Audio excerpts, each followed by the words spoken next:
पर आसीन आम आदमी पार्टी के प्रदेश के उपाध्यक्ष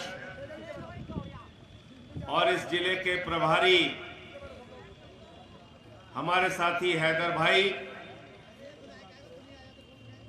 जिला अध्यक्ष अमरोहा के रूपचंद चौहान जी, प्रदेश के सचिव आमिर भाई, प्रदेश के कार्यकारिणी के सदस्य रिजवान भाई, राहिल शर्मा जी, विधानसभा के अध्यक्ष नरेश त्यागी जी,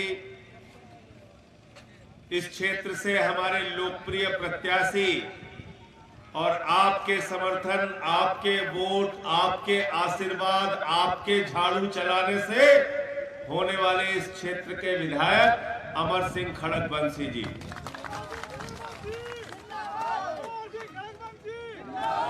अमरोहा के प्रत्याशी मोहम्मद इस्लाम सैफी जी, नौगोवा के प्रत्याशी हेमेंद्र सिंह चौहान जी, हमारे जिले के महासचिव मोहम्मद रेहात जी, फैसल खान जिला अध्यक्ष अल्पसंख्यक विंग और अफजल हैदर साहब किसान प्रकोष्ठ के हमारे पदाधिकारी, और आप सबका जो काफी लंबे समय से यहां पर इंतजार कर रहे हैं, हृदय की गहराइयों से स्वागत और अभिनंदन करता हूं। साथियों और दोस्तों, उत्तर प्रदेश का चुनाव ये सिर्फ उत्तर प्रदेश के विधानसभा का चुनाव नहीं है। उत्तर प्रदेश का चुनाव आज पूरे देश की निगाह यूपी के चुनाव पर है। अगर भारतीय जनता पार्टी उत्तर प्रदेश से साफ होगी तो भारतीय जनता पार्टी पूरे देश से साफ होगी, पूरे देश से इनका साथ है। और मैं आपको कहकर जा रहा हूं, पंजाब में आम आदमी पार्टी की सरकार बन रही है, उत्तर प्रदेश में भी अपने आशीर्वाद और वोट से आम आदमी पार्टी की सरकार बना दीजिए।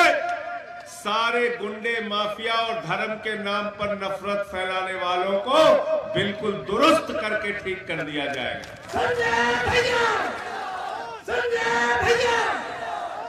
अभी मैं सुन रहा था आदित्यनाथ जी को, वो हमारे मुख्यमंत्री जरूर है, लेकिन उनकी जो भाषा है वो किसी मुख्यमंत्री की भाषा नहीं है, वो एक चौराहे छाप नेता की भाषा बोलते हैं, चौराहे छाप नेता की।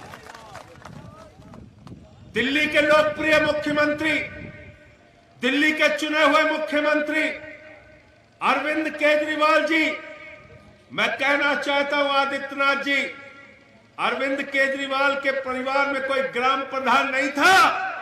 इस देश के लोगों ने, इस देश की जनता ने अपने प्यार, आशीर्वाद और वोट की ताकत से उनको मुख्यमंत्री बनाने का काम किया।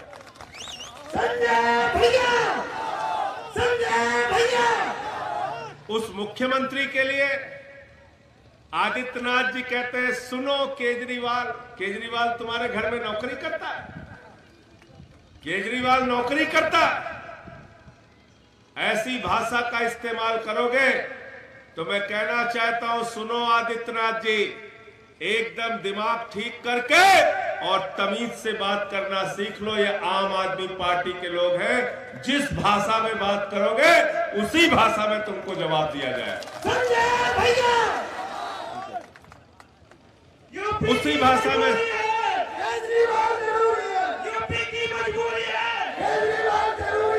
थोड़ी देर नारे बंद कर दो, बोलने दो। उसी भाषा में तुमको जवाब दिया जाएगा। मैंने सुना एक दिन सभा में बोल रहे थे आदित्यनाथ जी, तो बाबा जी ने कहा गर्मी ठीक कर दी जाएगी, शिमला की ठंड याद दिला दूंगा, अरे तुमको ठोक दूंगा, उनको उड़ा दूंगा, उनको उल्टा लटका दूंगा। अरे मुख्यमंत्री जी, 5 साल हो गया तुम्हें मुख्यमंत्री रहते हुए, अरे बोलना तो तमीज से सीख लो। गर्मी उतारने की भाषा चौराहे छाप नेता बोलते हैं। चौराहे छाप नेता। इसलिए आज ऐसे लोगों के हाथ में उत्तर प्रदेश की सत्ता है जिनको बात करने की तमीज नहीं है, जो अहंकार से सत्ता को चलाना चाहते हैं, जो गुंडागर्दी से सत्ता को चलाना चाहते हैं। ये आम आदमी पार्टी के सिपाही हैं। मैं इस मंच के माध्यम से बताना चाहता हूं, आदित्यनाथ ने 21 मुकदमे मेरे ऊपर किए, राष्ट्रद्रोह का मुकदमा मेरे ऊपर किया, मेरे पार्टी का दफ्तर बंद करवा दिया, 60 पुलिस वालों को मेरे घर में भेजकर परिवार को धमकाने का काम किया, 150 पुलिस वालों से मुझे गिरफ्तार करवाने का सीतापुर में काम किया, लेकिन न झुका न झुकूंगा, लड़ता रहा हूं, लड़ता रहूंगा। संजय भैया, संजय भैया। इसलिए मैं आपसे कहने के लिए आया हूं, आज उत्तर प्रदेश में भारतीय जनता पार्टी के पास कोई मुद्दा नहीं। 5 साल में रोजगार देने के लिए क्या किया, नहीं बताने को तैयार। किसानों का फसल का दाम देने के लिए क्या किया, नहीं बताने के लिए तैयार। उत्तर प्रदेश में माताओं बहनों की सुरक्षा के लिए क्या किया, बताने के लिए कुछ भी नहीं। कितने उद्योग लगाए, बताने के लिए कुछ भी नहीं। कितने सड़कें बनाए, बताने के लिए कुछ भी नहीं। बिजली का दाम घटाया या कि नहीं घटाया, बताने के लिए कुछ भी नहीं। अच्छे स्कूल बनवाए या नहीं बनवाए, बताने के लिए कुछ भी नहीं। अस्पताल कितने बनवाए या अस्पताल ठीक कराए या नहीं कराए, बताने के लिए कुछ भी नहीं। जब जब चुनाव आता है, हर चुनाव में, बिहार में चुनाव होगा, पाकिस्तान के नाम पर वोट दे दो, बंगाल में चुनाव होगा, पाकिस्तान के नाम पर वोट दे दो, यूपी में चुनाव होगा, पाकिस्तान के नाम पर वोट दे दो।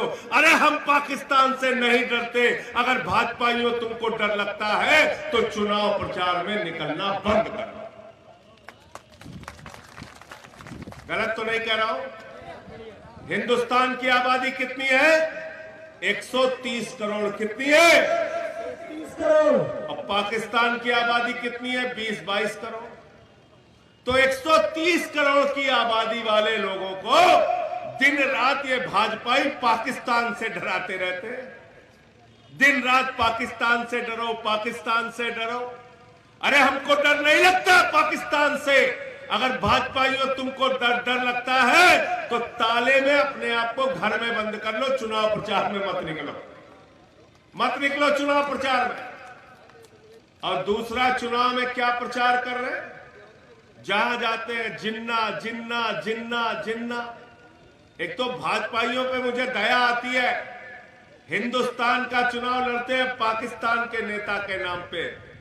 मैं मुख्यमंत्री जी से कहना चाहता हूं, मैं भारतीय जनता पार्टी के नेताओं से कहना चाहता हूं, मैं मोदी जी से कहना चाहता हूं, अगर आप लोगों के अंदर जरा सी भी हिम्मत है तो आओ, उत्तर प्रदेश का चुनाव गन्ना गन्ना करके लड़ो। जिन्ना बंद करो, गन्ना गन्ना करोगे तो तुम्हारा हाथ पकड़ के यही किसान उस खेत में लेके जाएगा जहां उसने खड़े गन्ने को जलाने का काम किया। संजय भैया, संजय भैया। गन्ने का दाम देते नहीं, चुनाव लड़ रहे हो जिन्ना के नाम पे। स्कूल की बात नहीं करते, अस्पताल की बात नहीं करते, शिक्षा की बात नहीं करते।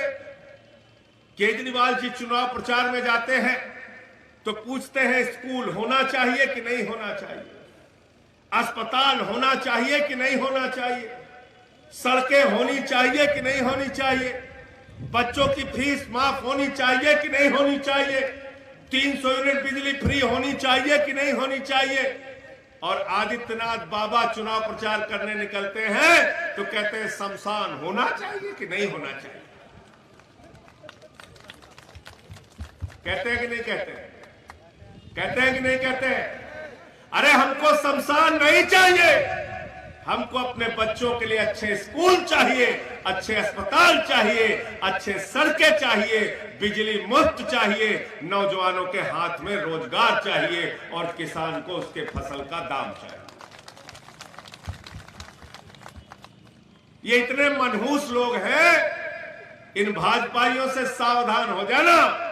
भारतीय जनता पार्टी एक मनहूस पार्टी है, मनहूस पार्टी।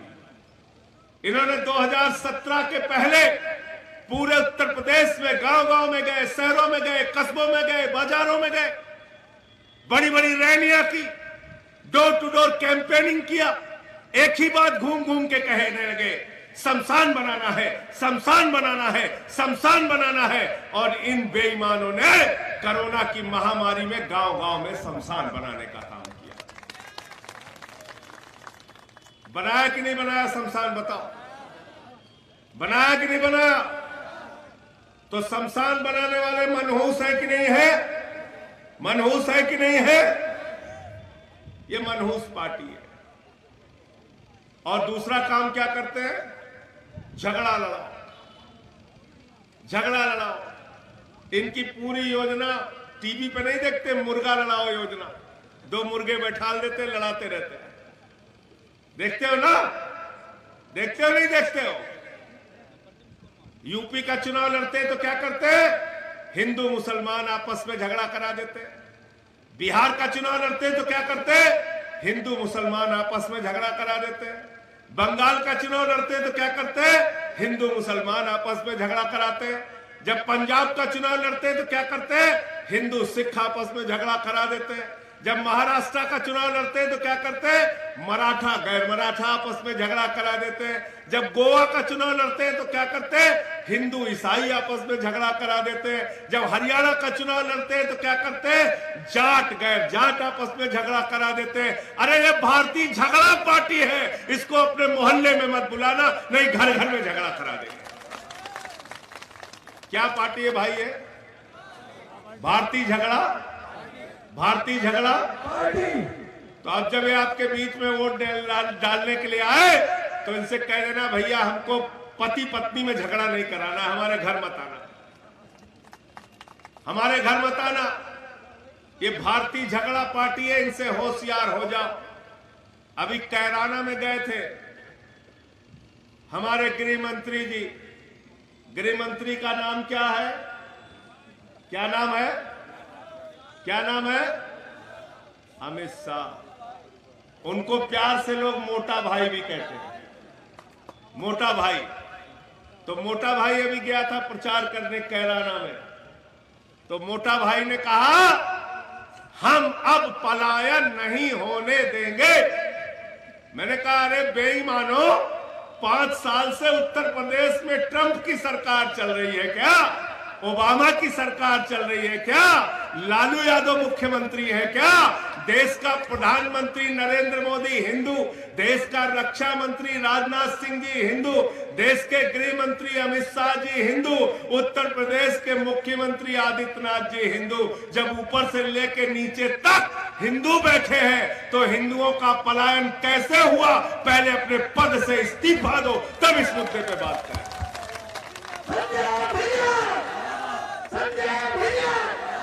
गलत तो नहीं कह रहा खड़क बंसी जी? सही बात है ना? जब ऊपर से लेकर नीचे तक यहाँ ट्रंप की सरकार थोड़ी चल रही, ओबामा थोड़ी मुख्यमंत्री है। ओबामा नहीं, हमारा बाबा मुख्यमंत्री है। बाबा, बाबा मुख्यमंत्री। नकली मुद्दों पे उत्तर प्रदेश का चुनाव लड़ेंगे, कभी गाय, कभी बकरी, कभी गोबर। इनके दिमाग में ही गोबर भरा है। क्या करोगे? क्या करोगे? शिक्षा, स्वास्थ्य, बिजली, पानी, कोई मुद्दा नहीं। अभी 3 दिन से क्या शुरू किया है? हिजाब, हिजाब, हिजाब शुरू किया नहीं किया है? किया है ना? बहुत पहले मैंने एक गाना सुना था, निकलो ना तुम बेनकाब, जमाना खराब है।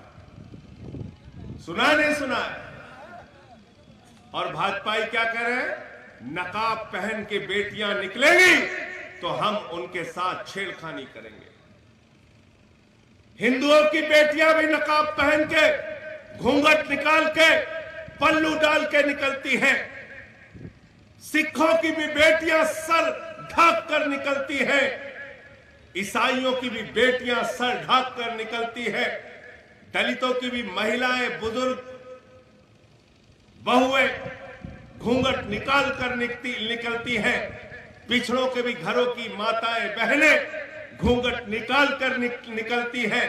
बहुएं घूंघट निकाल कर निकलती हैं। भाजपाइयों में तुमको इस मंच के माध्यम से कहना चाहता हूं, अपना कार्रवाई, अपना तरीका, अपना दिमाग बिल्कुल ठीक कर लो। बेटी बेटी होती है, हिंदू की हो, मुसलमान की हो, सिख की हो, ईसाई की हो। हमारी बेटियों के इज्जत के साथ खिलवाड़ करने की कोशिश मत करना। अगर हमारे दुश्मन की बेटी के साथ भी बदतमीजी करोगे, अगर उनके साथ छेड़खानी करने की कोशिश करोगे, तो तुमको तुम्हारी भाषा में जवाब देने का काम किया जाएगा। संजय भैया, संजय भैया। अरे बेटी किसी की बेटी है, बेटी हमारे दुश्मन की भी बेटी है, तो इस देश की, समाज की इज्जत है। उसके साथ किसी भी तरह की छेड़खानी, किसी भी तरह की बदमाशी, और वो छेड़खानी, वो बदमाशी भगवान श्री राम का नाम लेकर किया जा रहा है। मर्यादा पुरुषोत्तम भगवान श्री राम, जिसके नाम के आगे ही मर्यादा लिखी है, उस राम का नाम लेके बेटियों के साथ छेड़खानी करते, तुम्हें शर्म नहीं आती? और मैं तो भाजपाइयों से पूछना चाहता हूं, भाजपाइयों, 90 साल तक तुमने हाफ पैंट पहना, किसी को कोई बुरा माना क्या? किसी ने रोका तुम्हें?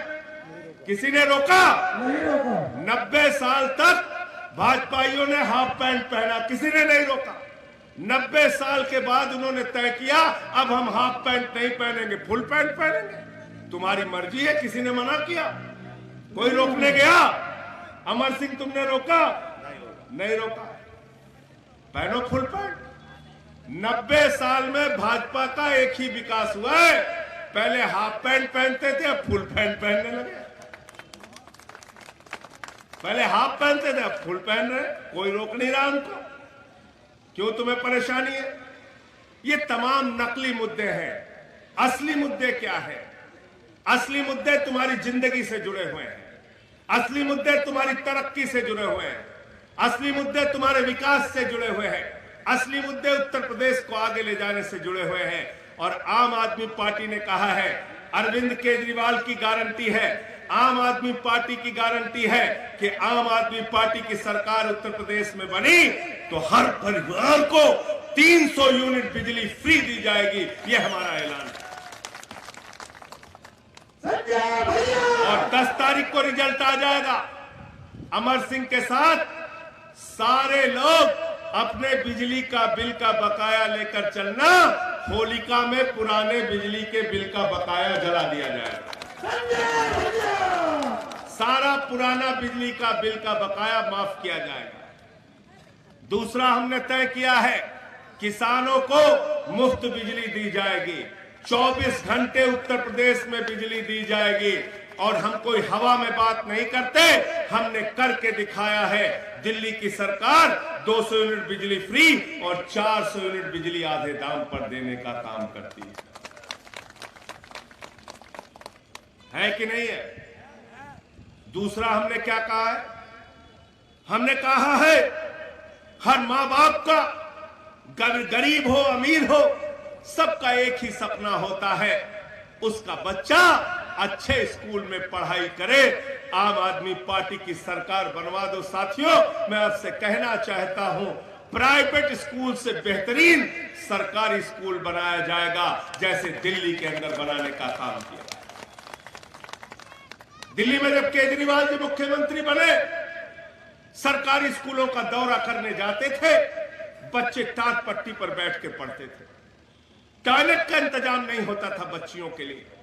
आज उन्हीं सरकारी स्कूलों में आपके बच्चों की पढ़ाई के लिए एयर कंडीशन कमरे बने हैं, स्विमिंग पूल का निर्माण हुआ है, एथलीट के ग्राउंड बने हैं, हॉकी के ग्राउंड बने हैं। सरकारी स्कूलों के टीचर विदेशों में ट्रेनिंग के लिए जाते हैं और 5 साल से दिल्ली में इंटर के सरकारी स्कूलों का रिजल्ट प्राइवेट स्कूलों से बेहतर आ रहा है। हमको अपने बच्चों के लिए अच्छी शिक्षा चाहिए कि नहीं, बताओ? हम लोग अपने बच्चों को अच्छे स्कूल में पढ़ाना चाहते हैं कि नहीं चाहते हैं? और अगर चाहते हैं तो कौन चाहिए? आम आदमी पार्टी चाहिए। दिल्ली के अंदर मोहल्ला क्लिनिक बनाया हमने, 200 तरह की जांच वहां फ्री होती है, अल्ट्रासाउंड फ्री होता है, इलाज फ्री होता है।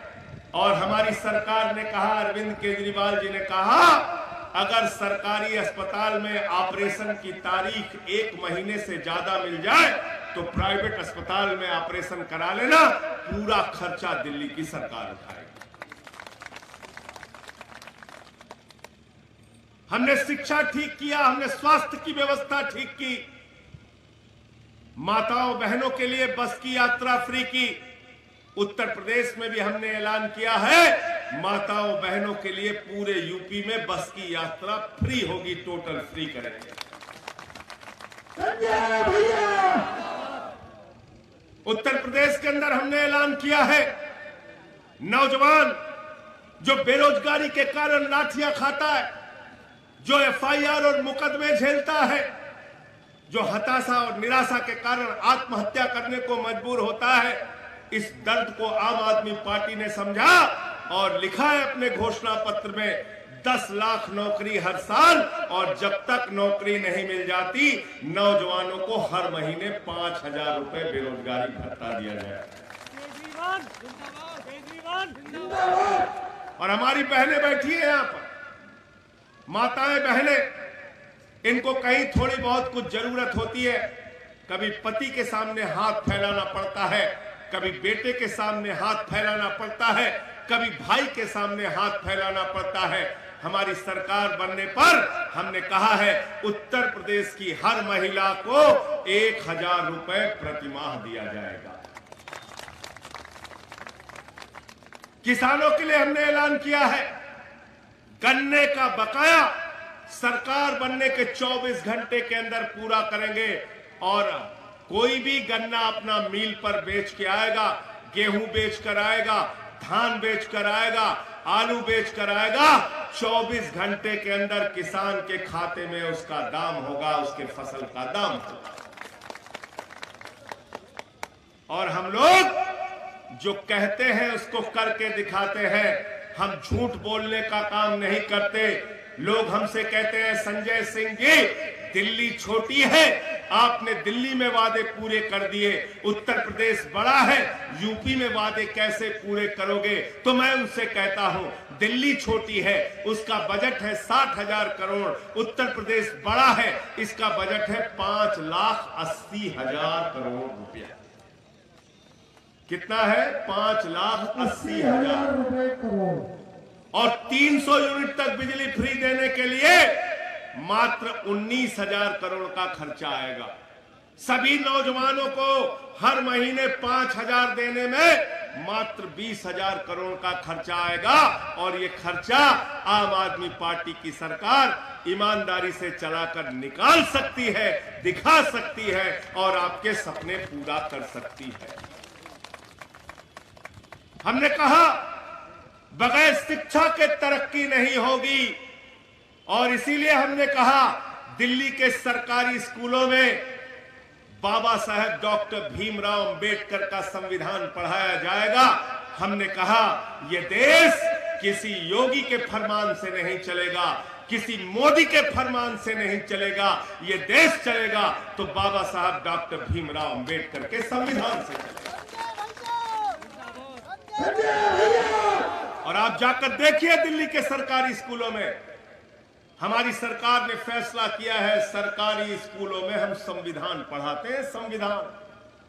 और वो संविधान इसलिए पढ़ाते हैं कि इस मुल्क में नफरत के लिए कोई जगह नहीं होनी चाहिए, इस मुल्क में बंटवारे के लिए कोई जगह नहीं होनी चाहिए, इस मुल्क में हिंदू मुसलमान के झगड़े के लिए कोई जगह नहीं होनी चाहिए, क्योंकि ये वो मुल्क है जहां बिस्मिल्लाह खान की सहनाई संकट मोचन के मंदिर में गूंजती है।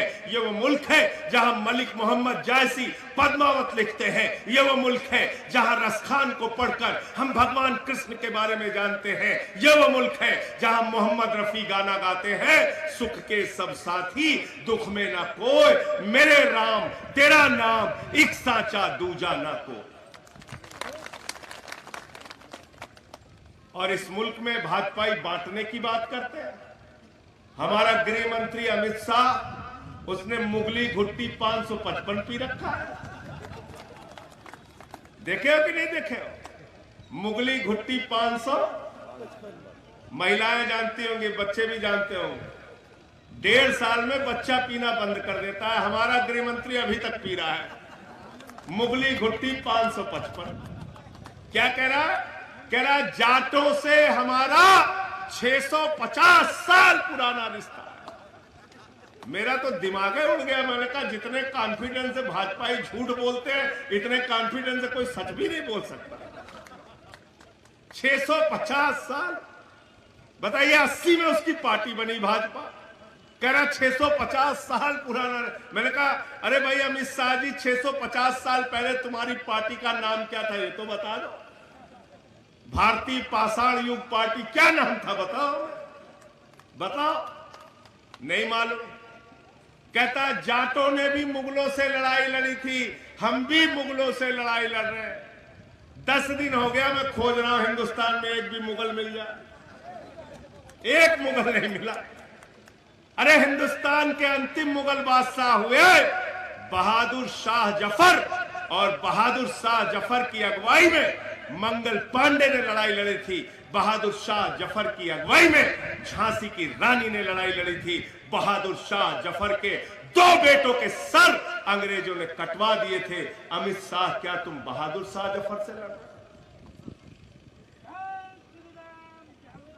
और अब इस वक्त तो प्रधानमंत्री नरेंद्र मोदी हैं, क्या उनको मुगल समझ रहे हो? क्या मोदी जी मुगल है? तो इसलिए मुगली घुट्टी 555 जी पीना बंद करो, असली बात करो, मुद्दे की बात करो। और मुद्दे की बात यह है कि अब उत्तर प्रदेश में आम आदमी पार्टी आ चुकी है। अब तुम्हारी उल्लू बनाओ योजना नहीं चलेगी। उल्लू बनाओ योजना, उल्लू बनाओ योजना जानते हो कि नहीं जानते हो?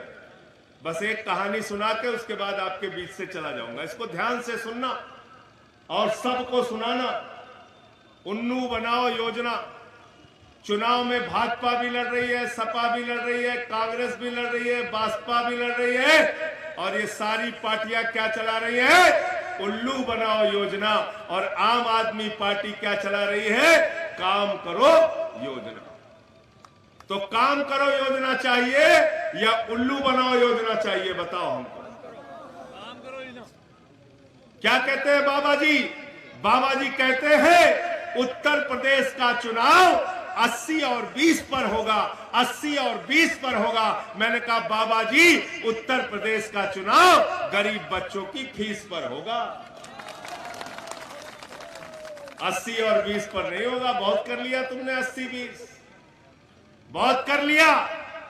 और मैंने तो पूछा भाजपाइयों से कि भाजपाइयों हिम्मत है तो बताओ, 1 साल तक जो किसान सड़कों पर बैठा रहा, 750 किसान शहीद हो गए, वो 80 में आते हैं या 20 में आते हैं? कोरोना की महामारी में लाखों लोग जिनकी जान चली गई, वो 80 में आते हैं या 20 में आते हैं? वो हाथरस की गरीब बेटी जो रात में 2 बजे जला दी गई, वो 80 में आते हैं या 20 में आती है? वो नौजवान जो सड़कों पर पीटे जाते हैं, वो 80 में आते हैं या 20 में आते हैं? वो खुशी दुबे जो 1.5 साल से जेल में सड़ रही है, वो 80 में आती है या 20 में आती है? वो प्रभात मिश्रा जिसका फर्जी इनकाउंटर करके मार दिया गया, वो 80 में आता है या 20 में आता है? वो 4 किसान और 1 पत्रकार जो गृह मंत्री की गाड़ी से दबा के मार दिए गए, वो 80 में आते हैं या 20 में आते हैं? हमको बताओ,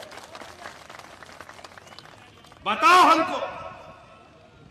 ये 80-20 का चुनाव नहीं है, ये आपके बच्चों की, गरीब बच्चों की फीस का चुनाव है। याद रखना, 80-20 के चक्कर में मत फंसना। तो मैं अपनी उल्लू बनाओ योजना की कहानी सुना के अपनी बात को खत्म करूंगा। जब सपा वाला, भाजपा वाला, कांग्रेस वाला और बसपा वाला आपसे वोट मांगने के लिए आए तो हमारी ये कहानी सुना देना। ये कहानी क्या है? एक बार एक हंस और हंसनी भटकते भटकते भटकते भटकते हरिद्वार के इलाके से रेगिस्तान के इलाके में आ गए। रेगिस्तान का इलाका था। हंस और हंसनी परेशान हो गए। हंसनी ने अपने हंस से कहा, अरे हंस, ये किस इलाके में लेके चला आया?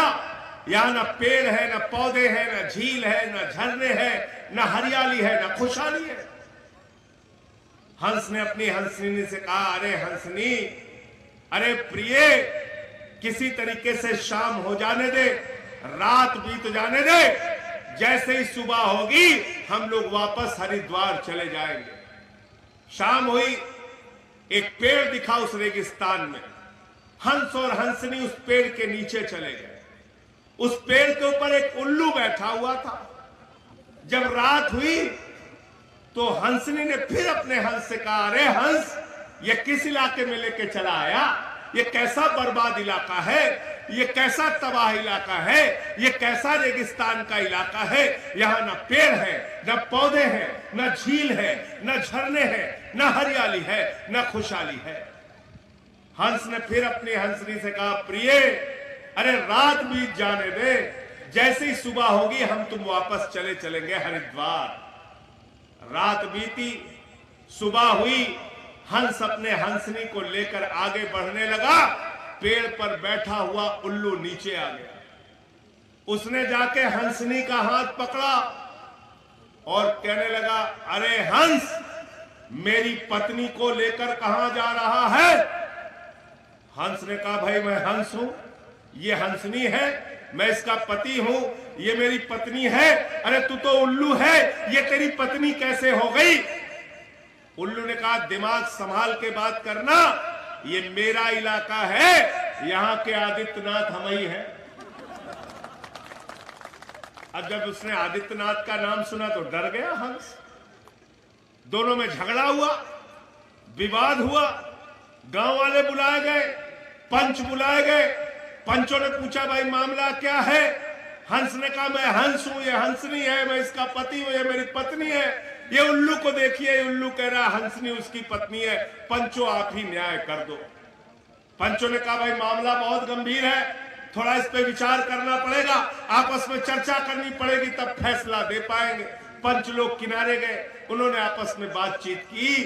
पंचों ने कहा, देखो भाई, बात तो हंस ठीक कह रहा है, हंसनी पत्नी तो हंस की है, लेकिन ये हंस और हंसनी तो अभी हरिद्वार चले जाएंगे। हम लोगों को फैसला उल्लू के हक में सुनाना है। समझ गए? समझ गए? ताली बजाओ पीछे तक। पंच लोग आपस में बातचीत करके वापस आए। पंचों ने कहा, फैसला हो गया। हंस ने कहा, क्या फैसला हुआ?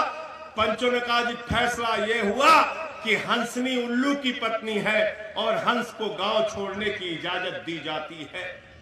हंस रोने लगा, चीखने लगा, चिल्लाने लगा, कैसे लोगों के बीच में आ गया, मेरी पत्नी मुझसे छीन ली, ये कैसे पंच है, इन्होंने कैसा न्याय किया, इन्होंने हमारी पत्नी छीन ली। रोते हुए, चीखते हुए जब हंस आगे बढ़ने लगा, उल्लू फिर उसके पास गया। उसने हंस का हाथ पकड़ा, बोला, मित्र हंस, कहां जा रहे हो? हंस गुस्से में था। उसने कहा, अरे उल्लू, तूने मेरी पत्नी ले ली, अब मेरी जान लेगा क्या? उल्लू ने कहा, न तुम्हारी पत्नी लूंगा, न तुम्हारी जान लूंगा, लेकिन कल रात को जब तुम्हारी पत्नी कह रही थी, ये कैसा बर्बाद इलाका है, ये कैसा रेगिस्तान का इलाका है, यहाँ न फल है, न फूल है, न झील है, न झरने हैं, ये कैसा रेगिस्तान का इलाका है। तो मित्र हंस, मैं तुम्हें बताना चाहता हूं, ये इलाका रेगिस्तान इसलिए है, बर्बाद इसलिए है, झील झरने इसलिए नहीं, क्योंकि यहाँ ऐसे पंच रहते हैं जो उल्लुओं के हक में अपना फैसला सुनाते हैं। ये इस कविता के लिए उल्लू को चुनना है कि हंस को चुनना है? जोर से बोलिए, जोर से बोलिए। तो एक आदमी जो अपनी नौकरी छोड़ के, अमर सिंह खड़गबंशी, आपके बीच में चुनाव मैदान में है, इसको अपना वोट दीजिए। झाड़ू के बटन पे वोट दबाकर, वोट देकर इनको जिताने का काम कीजिए। उत्तर प्रदेश की विधानसभा में पहुंचेंगे तो आपकी आवाज बनेंगे, आपके लिए लड़ेंगे, आपके लिए संघर्ष करेंगे, आपके मुद्दों को पूरा कराने का काम करेंगे। बहुत बहुत शुक्रिया, बहुत बहुत धन्यवाद। इंकलाब।